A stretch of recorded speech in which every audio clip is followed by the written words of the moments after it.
1 Pedro capítulo 1, a partir do versículo 13. 1 Pedro 1, a partir do versículo 13. Diz assim a palavra de Deus. Portanto, estejam com a mente preparada, prontos para agir. Estejam alertas e coloquem toda a esperança na graça que lhes será dada quando Jesus Cristo for revelado. Como filhos obedientes, não se deixem amoldar pelos maus desejos de outrora, quando viviam na ignorância.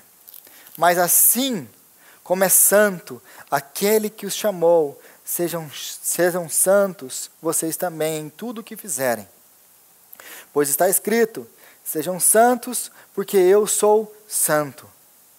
Uma vez que vocês chamam Pai aquele que julga imparcialmente todas as obras de cada um, portem-se com temor durante a jornada terrena de vocês, pois vocês sabem que não foi por meio de coisas perecíveis como prata ou ouro que vocês foram redimidos da sua maneira vazia de viver, transmitida por seus antepassados, mas pelo precioso sangue de Cristo.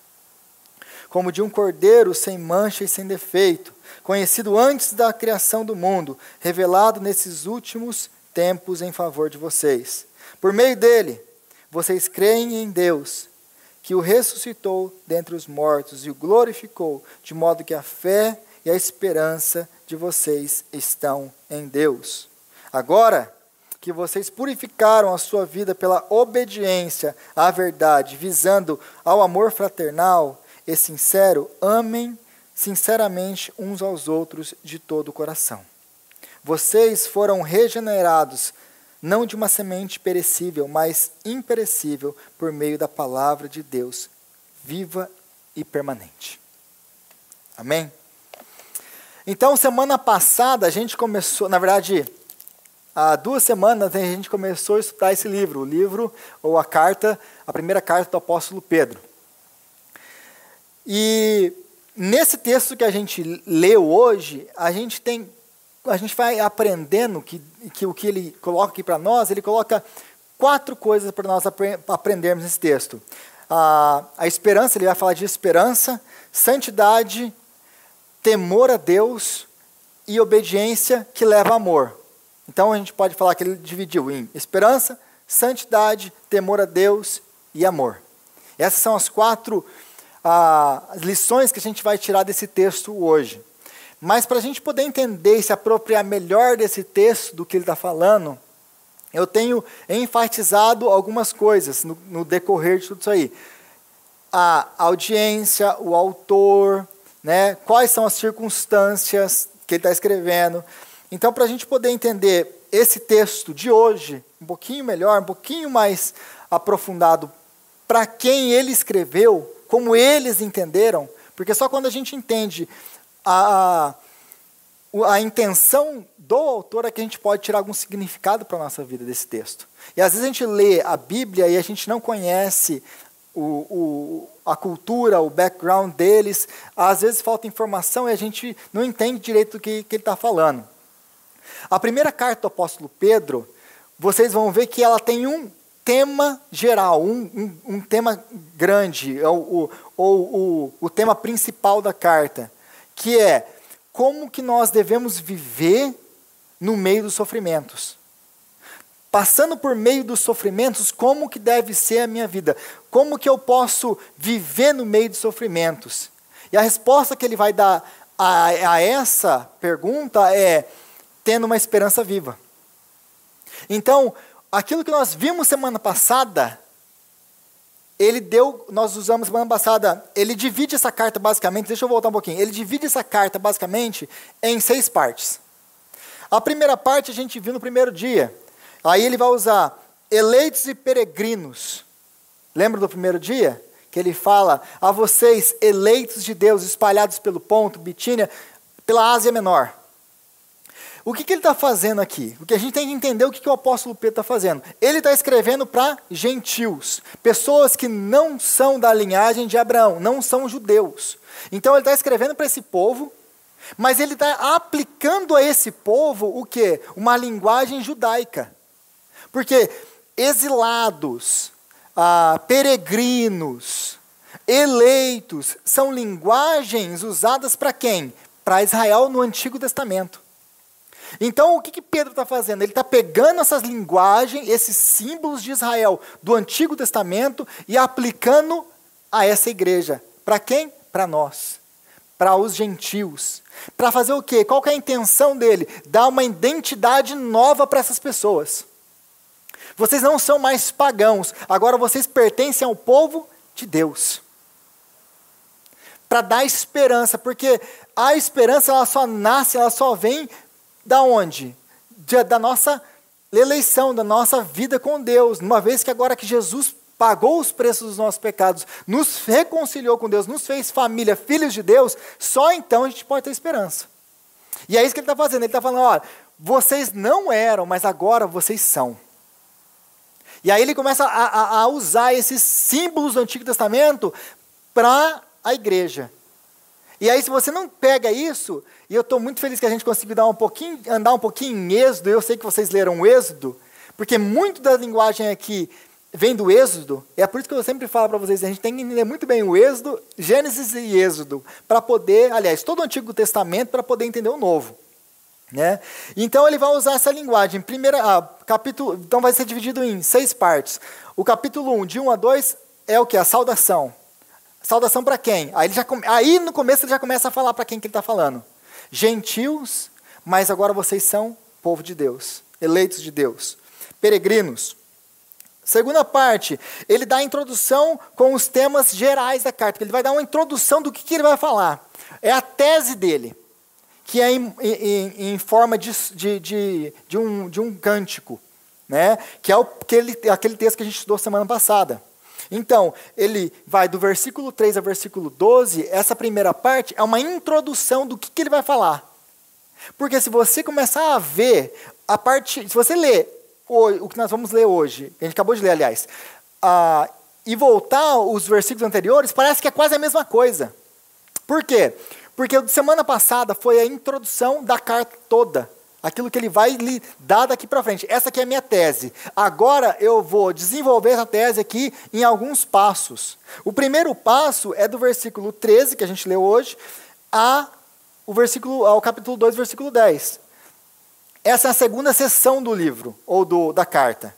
Essa segunda seção da carta, ele está falando o quê? Ele está dando uma nova identidade. Ele está dando uma nova identidade para ele. A terceira parte, ele está sofrendo como testemunhas do amor de Jesus Cristo.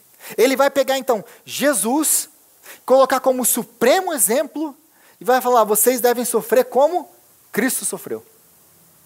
Aí ele vai chegar na quinta parte, a penúltima parte, aí vai falar sobre sofrimentos e a esperança futura. Como que os sofrimentos vão nos ajudar na nossa esperança futura, na nossa caminhada ao quê? A chegar nessa esperança futura. Mas basicamente a gente viu isso na introdução, vê isso hoje, e ele vai falar, porque é o tema principal da carta. Sofrimentos, como que eu vivo no meio de sofrimentos. Né? E aí ele conclui com algumas advertências, com alguns avisos para os líderes da igreja. Né? Então, mas o segundo tema aí que a gente tem que ver, do versículo 13 ao 2.10, essa segunda sessão é que a gente vai lidar hoje, que é a que a gente começa hoje. Então, a gente leu do 3 até, do versículo 13 ao 24. Nessa sessão é a nova identidade dos gentios. Aí ele começa, então, mais uma vez, a aplicar o quê? Linguagem do Antigo Testamento nos gentios. E aí eu separei como, eu vou explicar os versículos depois, mas você vai ver que nesses versículos, aí ele está fazendo uma alusão ao Antigo Testamento. Ele está pegando símbolos do Antigo Testamento e aplicando nos gentios, na igreja. Quais são eles? Versículo 13 e 14. Cinjam a cintura. Essa alusão é a alusão do Israel saindo do Egito. Lembra da Páscoa? Lembra da saída do Egito? No Antigo Testamento, em Israel, no primeiro século, como que eram as roupas dele, que a gente vê direto em filmes? Era quase que um vestido. Né? Então, o que é esse cingir? É pegar as roupas e amarrar ela junto com o cinto para que as suas pernas elas fiquem livres, para você se mover, para você andar. Então ele está lembrando que os gentios, assim como Israel, eles devem então cingir a cintura. Agora ele vai falar da mente, né? No versículo 13. Mas ele fala, a alusão aqui é Israel saindo do cativeiro do Egito. Essa é uma alusão do êxodo de Israel. Para o quê? Para um êxodo final em Cristo. Aí o versículo 15 e 16 é Israel vivendo no deserto. Sejam santos porque eu sou santo. Da onde vem essa linguagem no Antigo Testamento? De Levíticos. É Deus falando para um povo no deserto como que eles devem viver. Sejam santos como eu sou santo. Aí você vai entender a linguagem que ele aplica aí no versículo 15 e 16. Na jornada, nessa jornada onde vocês estão no exílio de vocês, se comportem sendo santos. Por quê? Porque é uma alusão a Israel saindo do Egito e indo para a terra de Canaã, no deserto. Aí o versículo 17 a 21, a nova Páscoa e o último êxodo. Qual que é o símbolo? Porque ele vai falar assim, o que a gente leu aqui agora? Que nós fomos comprados pelo sangue de Jesus. Qual que é o símbolo do sangue no Antigo Testamento? Na Páscoa. Ele lembra que eles estão saindo ali, todos esses símbolos estão sendo aplicados agora. Aqui vocês foram comprados com o sangue de Jesus. É o mesmo símbolo de Israel antes de sair, passando no umbral da porta, o sangue do Cordeiro. Mas agora não é mais o sangue do Cordeiro. Na verdade é o sangue do Cordeiro, o Cordeiro perfeito de Deus. Então você vai vendo que ele vai aplicando essas coisas. Isso aqui é tudo Israel. Ele vai aplicando tudo para a igreja. São símbolos para a igreja. E aí, o êxodo, né, que é a saída. O que representa o êxodo, quando a gente estudou o êxodo? O que representa aquela saída do êxodo? A saída da escravidão do pecado para o quê? Para Deus, para a liberdade em Deus. A salvação, todo o símbolo do êxodo com relação à nossa salvação. Aí ele vai falar no verso, aí depois, isso a gente não vai ver hoje, mas do capítulo 2, ele vai usar, vocês são edifício santo, né? Ele vai começar agora a falar que existe um novo templo, que o templo não é mais aquele templo de Israel. Nós somos o novo templo. Aí ele vai falar, vocês são o novo templo. E aí ele vai falar sobre o nosso sacerdócio. Vocês são o sacerdócio real. Então ele substitui o templo, substitui o sacerdócio, aplica todas esses símbolos do Êxodo, de Levíticos, para a igreja. É disso que esse texto está falando. E aí a gente lendo aqui, você vai perdendo essas coisas, a gente não presta atenção nisso. Ele está falando dessas coisas. Dito isso, semana passada a gente falou um pouquinho sobre a introdução da carta. O tema geral da carta. Aí nós falamos do novo nascimento, né? Ele nos fez nascer de novo. Para quê? Para uma esperança viva. E uma vez que nós temos essa esperança viva, e é uma esperança que ela não pode ser destruída. Qual que é a diferença da esperança viva e da esperança morta? Se a nossa esperança ela está em Deus, ela é uma esperança viva, porque Ele é um Deus vivo, que nada pode destruir. Ele é um Deus que era, que é e que há de vir, eterno. Agora, se a nossa esperança estiver em qualquer outra coisa que não seja Deus, ela é uma esperança morta. Ela é uma esperança perecível. E nós não vamos conseguir passar por essa vida. Mas se Ele nos causou, se Ele nos fez nascer de novo, para uma esperança viva, para uma herança que não se perde, que não se perece, porque é uma esperança colocada nele, então isso vai trazer uma alegria que não depende de circunstâncias. Se a nossa esperança estiver em qualquer outro lugar que não seja nele, aí nossa alegria a nossa esperança vai estar em quê? Em circunstâncias, em pessoas, em coisas. E essas coisas vão ser tiradas de nós uma hora ou outra. E aí o que vai acontecer com a nossa esperança? A nossa esperança se vai. Porque estava colocado em coisas que podem ser tiradas, coisas finitas, materiais. E essa é a diferença que ele está dando aqui. A nossa esperança tem que ser colocada em algo vivo, Deus. E aí, ele vai usar os sofrimentos como o quê? Os sofrimentos, para que servem os sofrimentos? Por que nós estamos passando por esses sofrimentos? Porque os sofrimentos, eles vão queimando e destruindo todo tipo de falsa esperança. Então, na linguagem dele, do apóstolo Pedro, os sofrimentos são um presente de Deus para nós. Os sofrimentos são uma dádiva de Deus para nós. Por quê? Porque esses sofrimentos estão purificando vocês. O fogo, ele não pode destruir o ouro, porque é a metáfora que ele vai usar ali. Mas o ouro perece, mesmo assim o ouro perece. Agora, esses sofrimentos, eles vão vindo sobre a vida de vocês, e ele vai fazer o quê? Ele vai queimar tudo aquilo que é impuro. Toda esperança que não for colocada em Deus, ele é tirada. Aí eu lembro de uma coisa que eu li esses dias atrás, o Tim Keller colocou, e ele coloca assim: nós só entendemos que Jesus Cristo é tudo que nós precisamos quando Ele é tudo que nós temos. Nós só entendemos que Jesus Cristo é tudo que nós precisamos quando Ele é tudo que nós temos.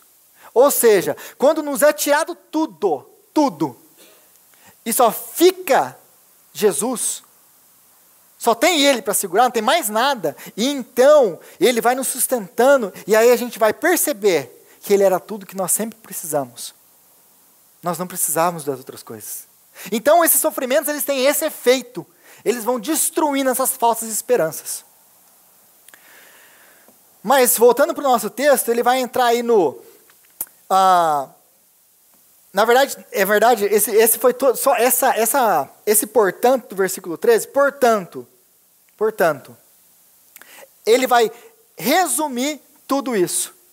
Portanto o quê? Portanto, tudo isso que eu falei, essa salvação, essa esperança, portanto, estejam prontos. Para o quê? Para a ação. Então esse foi só o portanto, ele inclui nesse portanto toda a introdução que ele deu, que é o tema geral da carta. Preparem-se na mente. E aí, nesse versículo 3, ele dá mais 3 metáforas para a gente. Portanto, estejam com a mente preparada, prontos para agir, estejam alertas e coloquem toda a sua esperança na graça que lhes será dada quando Jesus Cristo for revelado. Portanto, estejam com a mente preparada. Na verdade, se você ler isso aqui no original, e até em outras versões, se você pegar ao meio da vida, não vai estar assim.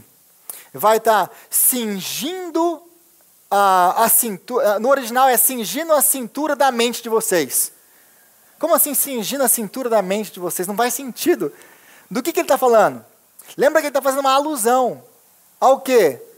A saída do Egito. Ele está fazendo uma alusão. Lembra, mais uma vez, das vestes. O que é a veste? A veste é aquele negócio longo. Se ele fosse correr, ele não teria como correr. Como que ele vai andar, correr? Como que eles iam fazer? Eles tinham que amarrar no cinto, para que as pernas ficassem livres. Do que ele está falando? Cingindo a mente de vocês. Se livrem na mente de vocês de tudo aquilo que atrapalha vocês correrem. Se livra na mente de você, ou seja, estejam preparados para a ação. Como que você vai estar preparado para a ação? Tirando da mente de vocês tudo aquilo que tem atrapalhado você andar com Cristo. Tudo aquilo que está atrapalhando você, tira. É disso que ele estava cingindo a mente de vocês. Tirem tudo que está atrapalhando. As vestes, essas coisas, essas preocupações que estão atrapalhando, tira fora.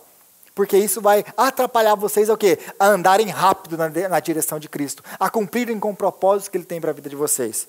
Sejam sóbrios. Aqui ele está usando a metáfora. Do que ele está falando?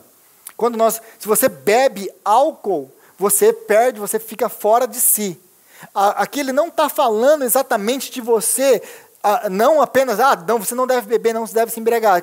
Isso aqui, você não precisa nem ler esse versículo para entender isso, né? Porque nós devemos ter domínio próprio, devemos ser sãos, não se embriaguem com vinho. A Bíblia já deixa isso muito claro. Mas ele está falando do quê? O que é a embriaguez que está falando? É você ficar atordoado com as coisas do mundo. Deixar sua mente livre. Todos aqui ele está falando de mente.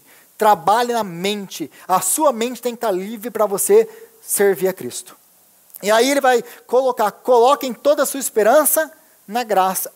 Ele vai falar, a gente vai começar esse versículo com graça e ele vai acabar no final com a graça. Ele vai falar da graça 2 vezes aqui.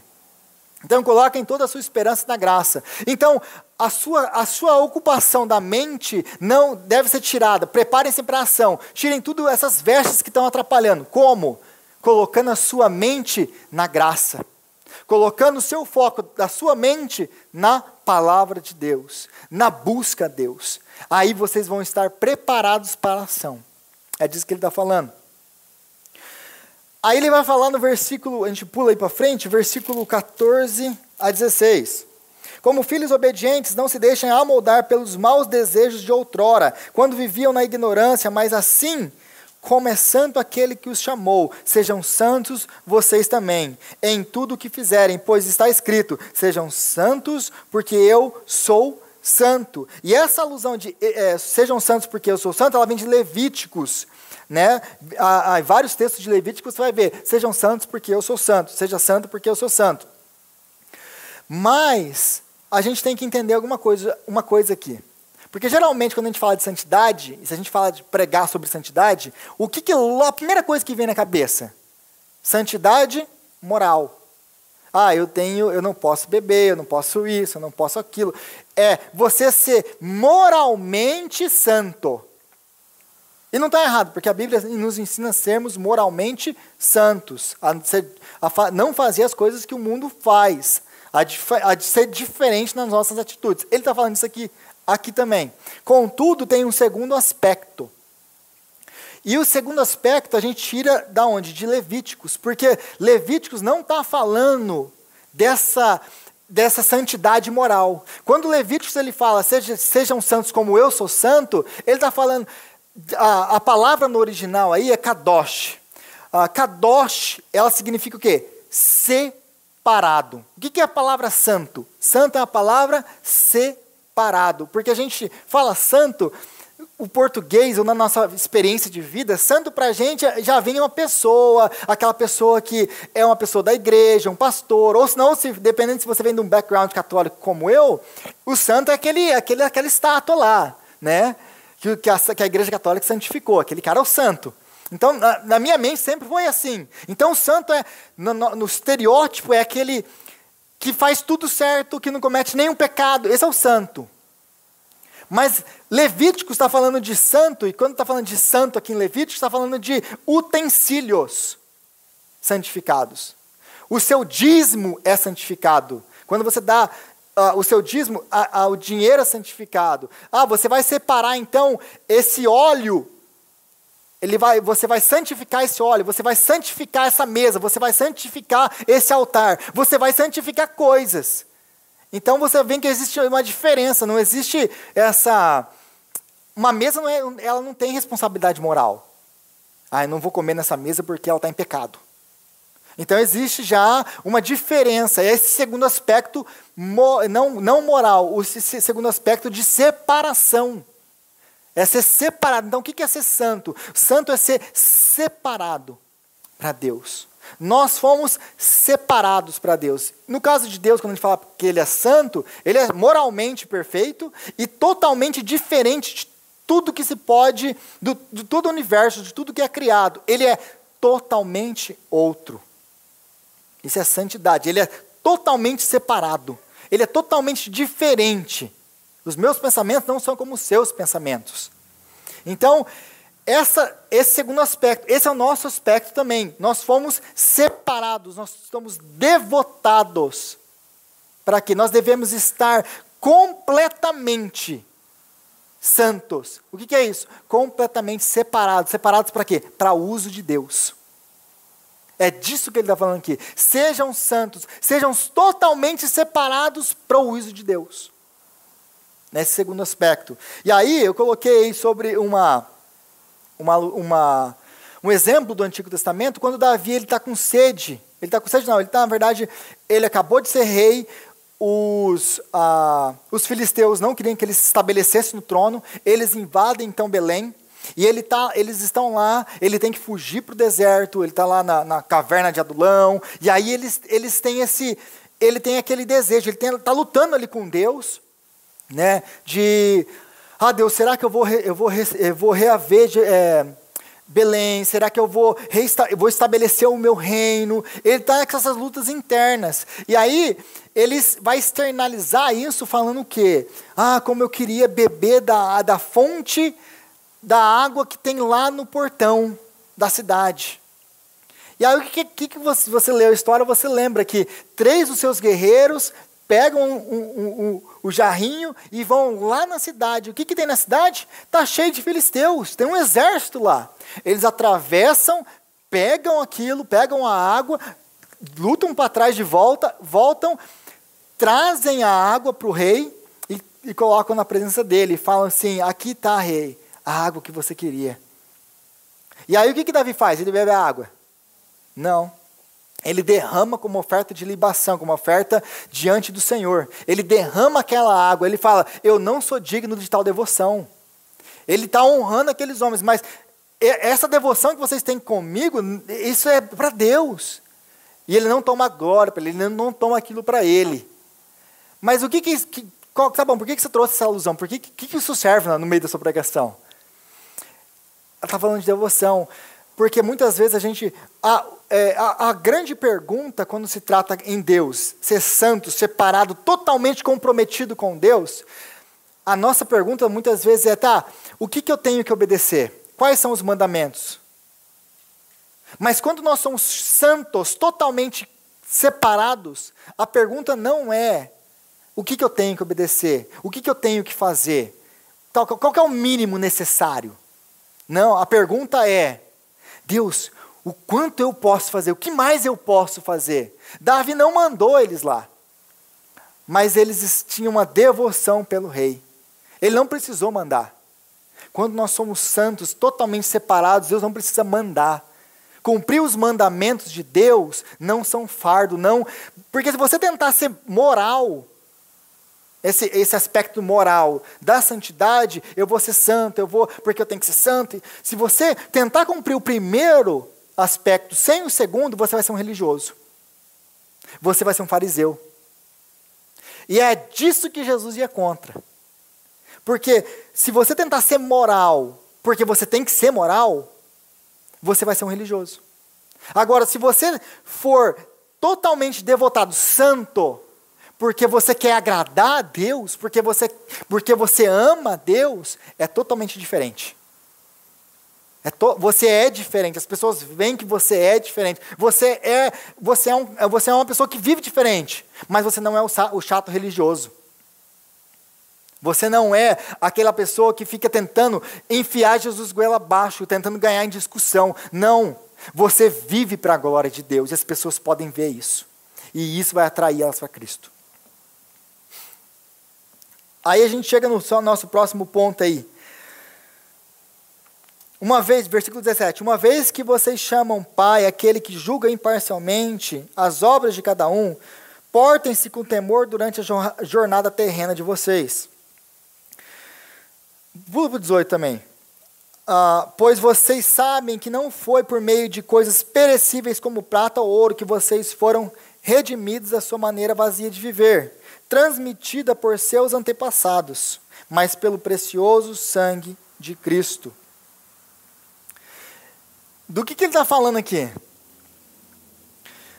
Lembra, versículo 18 de novo. Pois vocês sabem que não foi por meio de coisas perecíveis como prata e ouro que vocês foram redimidos, mas a sua maneira de viver, vazia de viver.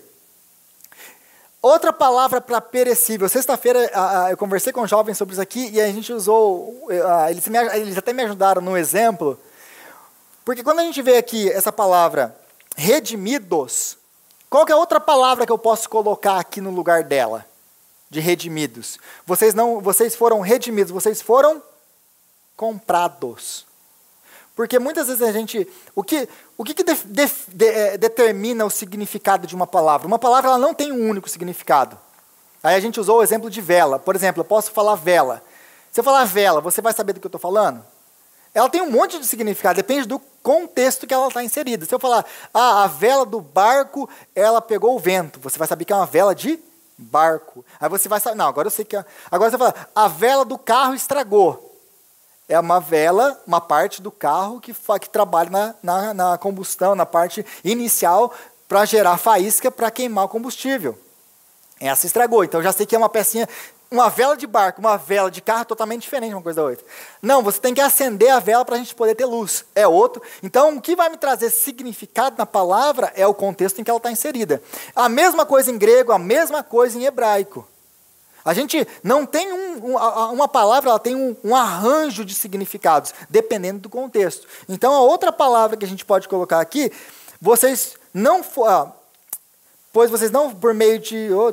vocês sabem bem que não foi por meio de coisas perecíveis como prata ou ouro que vocês foram comprados. Aí está na minha versão da Redimidos, não sei como está a sua versão. Na minha versão da Redimidos, vocês foram comprados a preço de sangue. Por que ele está falando isso? Por que ele está... O que isso significa para mim hoje? Aí eu tenho que entender mais uma vez o quê? Contexto. Para quem que ele escreve a carta? Lembra que eu falei isso na semana passada? Ele escreve a carta para o quê? Para escravos. Escravos. Esses escravos, o que está acontecendo então aqui na carta? O objetivo geral, o principal da carta é dar esperança para quem? Para esses escravos e mulheres também, inseridas nesse código patriarcal romano, em que o homem manda na casa e manda em todo mundo, é ele que manda. Então é dar esperança para eles no meio de tudo isso.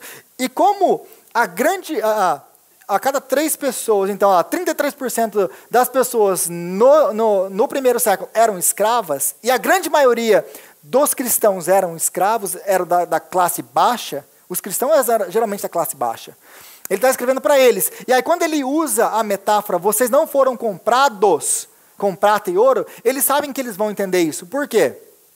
Porque o Império Romano, quando ele ia conquistando terras, tem 2 jeitos basicamente de você adquirir um escravo. Você vai lá e compra o escravo, paga ele, prata ou ouro, compra o escravo é seu. Ele não tem direito a nada, ele é seu, ele é um bem seu. Agora, os romanos iam conquistando a terra, chegavam num certo lugar, e em vez de matar as pessoas, o que eles faziam? Eles escravizavam e levavam embora para a terra deles. Exilados. Aí você vai ver exilados. Vocês são exilados, escravos. E aí quando eles conquistavam, o que acontecia? Ele deixou de matar você. Então você não tem mais direito a nada. Você é dele. Nem nome você tem mais. Agora é o nome que ele te dá. Ele pode te abusar sexualmente, ele pode fazer o que ele quiser, ele pode te espancar, você é uma propriedade. Então por que esses escravos estão sofrendo? Porque eles eram obrigados a seguir a religião do dono deles. E aí agora eles se convertem. Agora eles não estão mais seguindo a religião deles. Eles escolheram a servir um novo rei. E não é o imperador romano, é Cristo. E por causa disso eles estavam sendo o quê? Mortos. Eles estavam sofrendo perseguição dos seus outros vizinhos, até de outros escravos, que estavam perseguindo eles verbalmente e fisicamente. Então, uma vez que eles eram comprados, eles eram perdoados para não morrer, eles eram adquiridos, você não tem direito a mais nada, você pertence àquela pessoa. Ou por prata, ou por ouro, ou porque ele te poupou a vida. A sua vida agora pertence a ele. Tudo que você tem pertence a ele, por quê? Porque ele poupou a sua vida. Agora, quando Pedro fala, vocês não foram comprados com prata e ouro, vocês acham que eles entenderam isso muito bem? Vocês foram comprados a preço de sangue, porque ele morreu por vocês. Nós fomos comprados com preço de sangue. Não com coisas perecíveis como prata e ouro. É disso que ele está falando aqui. Esses escravos não foram comprados com dinheiro. Eles foram comprados com o precioso sangue de Cristo, o Filho de Deus. E isso tem que trazer alegria, isso tem que trazer esperança. E assim como prata e ouro compravam eles, poupar a vida deles, eles eram poupados, a vida deles era poupada por causa daqueles guerreiros que os levavam, não deixavam eles morrerem, ou matavam eles, pegavam para eles, aqui é a mesma coisa. Por quê? Porque nós éramos inimigos de Deus. Ele nos poupou, e não apenas nos poupou, Ele nos redimiu, Ele nos salvou em Cristo, e Ele pagou pela nossa vida. Quanto mais deve ser a nossa devoção a Deus? Quanto mais deve ser a minha vida centrada em Cristo, porque não foi prata e ouro. Não foi alguém deixar de me matar fisicamente. Foi aquele que poupou a minha vida eternamente. Aquele que não deu dinheiro, ele deu o sangue do filho dele para me perdoar e estar com ele. Quanto mais deve ser a minha devoção do que desses escravos no primeiro século. E aí a gente vê duas coisas que a gente aprende nesse texto aí, que é o que? O Evangelho de Jesus Cristo. Ele prega de uma maneira maravilhosa o Evangelho de Cristo em poucos versículos. Por quê? Se a gente vê todo o contexto aí, ele vai falar assim de santidade, versículo 16, sejam santos porque eu sou santo. Né? Aí ele vai falar como nós devemos se portar, e ele vai falar do que? Do sangue de Jesus Cristo, do amor de Deus. Ele vai falar da santidade e ele vai falar do amor. E tem uma coisa na teologia que a gente chama de o grande dilema. E geralmente o texto que é usado para melhor representar isso é Êxodo capítulo 34, que é o texto de Moisés se encontrando com Deus. E Deus passando por ele e ele falando o quê? Senhor, Senhor, compassivo, longânimo, tardio em irar-se, pronto a perdoar, que perdoa a rebelião e o pecado por milhares de geração. Contudo, parte B do versículo 7, contudo, ele não deixa de castigar o pecado, a rebelião, dos pais nos filhos, até a terceira e quarta geração. Se você passa por esse versículo muito rápido, legal, você não entendeu nada e continua a vida.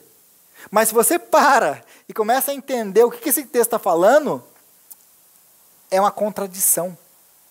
No versículo, na parte A do versículo, ele está falando o quê? Eu sou Deus que perdoa a rebelião, o pecado. E na parte B do versículo ele fala o quê? Eu castigo a rebelião e o pecado e ninguém escapa. É por isso que a gente chama isso lá na teologia de o grande dilema. Como que Deus pode ser santo e justo ao mesmo tempo? Como que Deus ele pode ser amoroso, perdoador e deixar o pecado impune? Como? E isso é o que? É o resumo da obra da salvação. É por isso, aliás, que nós temos a Bíblia. Gente, se Deus ele manda todas as pessoas para o inferno, ele é justo, ele é santo e ele não tem do que se explicar. Não existia Bíblia, não precisaria disso aqui. Ele manda todo mundo para o inferno. Deus é justo, santo, maravilhoso. Toda a criação, os anjos aplaudem a Deus. Não sobrou nenhum de nós. Não foi isso que ele fez com Lúcifer e com os anjos dele, da rebelião? Eles pecaram, eles foram condenados ao inferno. Porque o inferno foi feito para os diabos e seus anjos. Apartai-vos de mim, malditos, para o fogo eterno, preparado para o diabo e seus anjos. Lembra que Jesus disse isso? Então, quando Lúcifer pecou, não teve perdão, condenação. E alguém reclamou por causa disso? Lúcifer reclamou por causa disso? Não, porque Deus é santo, Deus é justo, Deus não tolera o pecado. Deus é santo. Santo. E aí, a grande pergunta é, tá bom, Deus, como que o Senhor pode ser justo e perdoar o pecado, nosso pecado, a nossa rebelião contra Ele? E a resposta é Cristo. Só em Cristo. É por isso que Cristo tinha que vir. É por isso que Cristo tinha que morrer. É por isso que Cristo teve que derramar o seu sangue no nosso lugar. Porque sem derramamento de sangue não há remissão de pecados. Deus na cruz, a justiça de Deus e o amor de Deus na cruz, eles se unem, eles se encontram. Em Cristo, só em Cristo e só pelos méritos de Cristo, só pela salvação de Cristo nós podemos ser salvos. E Deus pode ser justo e justificador daquele que tem fé em Cristo. E a gente vai acabar aprofundando nisso mais para frente. E aí a gente chega na última parte aí. Agora que vocês purificaram a sua vida pela obediência à verdade, agora que vocês purificaram, como que você purifica a sua vida? Obedecendo a Deus, sendo santo, separado, completamente dedicado a Ele. Agora que vocês foram, pela obediência, purificados, porque a obediência, aí Jesus ele fala o quê? João capítulo 14, se alguém me ama, obedecerá a minha palavra. Meu Pai o amará e nós viremos a ele e faremos morada nele. Ou se você vai pegar na linguagem de 1 João, aquele que me ama, aquele que ama, obedece aos mandamentos. Então, por toda a Bíblia, aliás, a gente vai estar vendo isso, né? Jesus deixando isso muito claro. Aqueles que são de Deus, obedecem a Deus. Não porque obedecer a Deus vai levar eles à salvação. Não, é porque eles foram salvos, porque o Espírito Santo habita neles. Eles vão, então, viver de maneira diferente. A obediência é a marca de que o Espírito Santo habita em nós. Eles não precisarão ser ensinados, porque o meu Espírito habitará neles. É o Espírito que nos ensina, é Ele que nos leva à obediência, não é religiosidade. Não é perfeição moral que me leva para o céu, é o mérito dele. Mas eu sou completamente dedicado, consagrado, santificado no aspecto de servir a Deus. Então, a obediência, ela vai fazer o quê? Ela leva ao amor.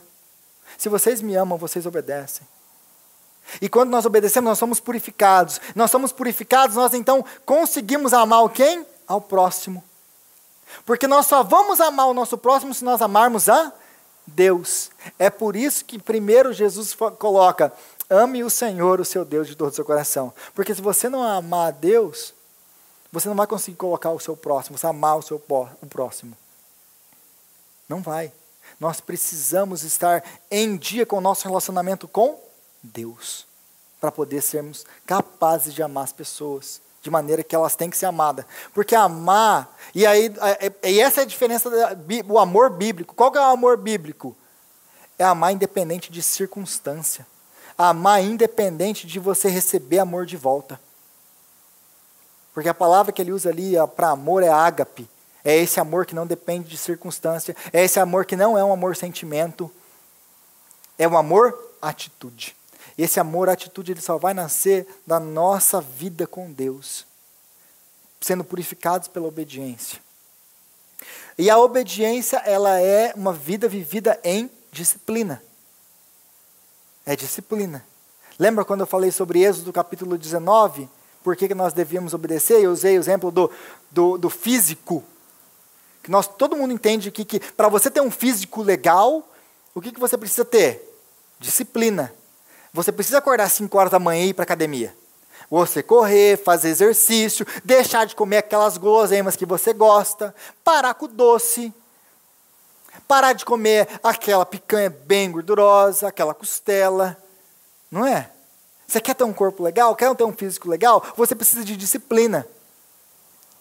Aí a gente paga lá aquele personal training para ficar gritando na nossa cabeça, porque a gente quer ter um corpo igual ao do cara. Né? Mas aí Deus vem nos corrigir para que nós sejamos como Ele, e nós não queremos, nem de graça, Deus falar o que a gente tem que fazer.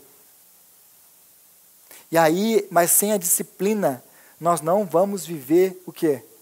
Essa vida que Deus tem para nós. É impossível. Nós precisamos dessa disciplina. Nós precisamos desse Deus.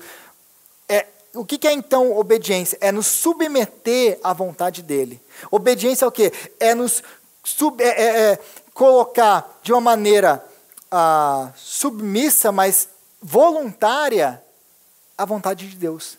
Não, Deus, eu sei que o que o Senhor tem para mim é o melhor. É o melhor.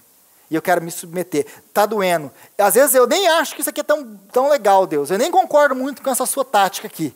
Aliás, eu nem concordo muito com essa palavra sua aqui. Mas eu vou te obedecer porque é o Senhor quem está falando. Então, a obediência vai nos levar, finalmente, à liberdade. E o que é a liberdade? Liberdade é fazer aquilo que eu quero, a hora que eu quero, do jeito que eu quero? Não. Liberdade é respeitar os meus limites. Por exemplo, um peixe, ele é livre fora da água? Não. Ele só é livre dentro da água. Porque ele respeitou o limite, porque ele foi criado, ele foi criado para estar dentro da água. Nós fomos criados para o louvor da glória dele. Se nós estivermos andando fora disso, nós estamos andando fora dos nossos limites, dos limites que nós fomos criados. E fazer o que eu quero, a hora que eu quero, do jeito que eu quero, a única coisa que vai fazer é me levar para a morte. E, aliás, essas coisas vão me tirar a minha liberdade. Você quer ser livre?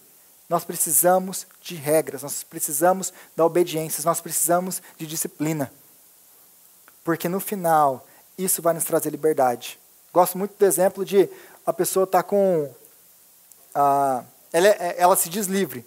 E aí, porque ela é livre, ela vai... eu vou usar droga, vou para a festa, vou beber. O que vai acontecer com essa pessoa depois de alguns anos? Dessa vida. Ela vai ou contrair uma doença, ou destruir o organismo dela, se tornar dependente químico, ou outra coisa. Ou morrer.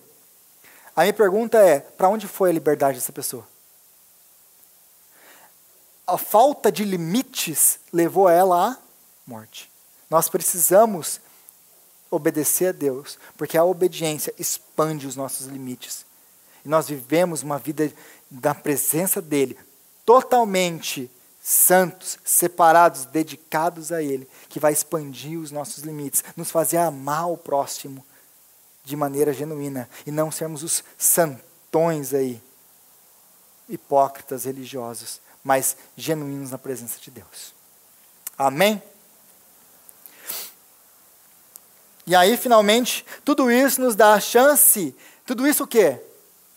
Todos esses sofrimentos, tudo isso que está acontecendo com Ele, vai nos dar a chance de mostrarmos ao mundo que somos seguidores de Jesus, que sofreu por amor para nos salvar, reconciliar com Deus e viver com Ele para sempre. Então esses sofrimentos, no final, vão queimar essas impurezas, vão queimar as faltas de esperanças, vão nos trazer uma vida de disciplina, uma vida de santidade, uma vida próxima dEle. E nós vamos ser representantes de Cristo. Aí as pessoas vão olhar que nós, assim como o nosso mestre, sofreu como exemplo. E isso a gente vai falar semana que vem. Senhor, nós te louvamos, ó Pai, pela tua palavra, que é viva e que é eficaz. E nós te agradecemos, ó Deus, pelo teu ensinamento na tua palavra. E clamamos a ti, dá-nos graça para viver de maneira santa, dá-nos graça para viver, Pai, de maneira separada, dá-nos graça para viver em amor, dá-nos graça, Senhor, para obedecer aos teus mandamentos. Tenha a mente livre, Senhor, de tudo aquilo que nos impede de correr, para que possamos andar uma vida que agrada o Senhor, que louva o teu nome e que impacta as vidas, ó Pai, daquelas pessoas que estão ao nosso redor. Sendo bons exemplos, bons representantes de Cristo. Dá-nos graça para viver dessa maneira. É o que nós te pedimos, em nome de Jesus. Amém.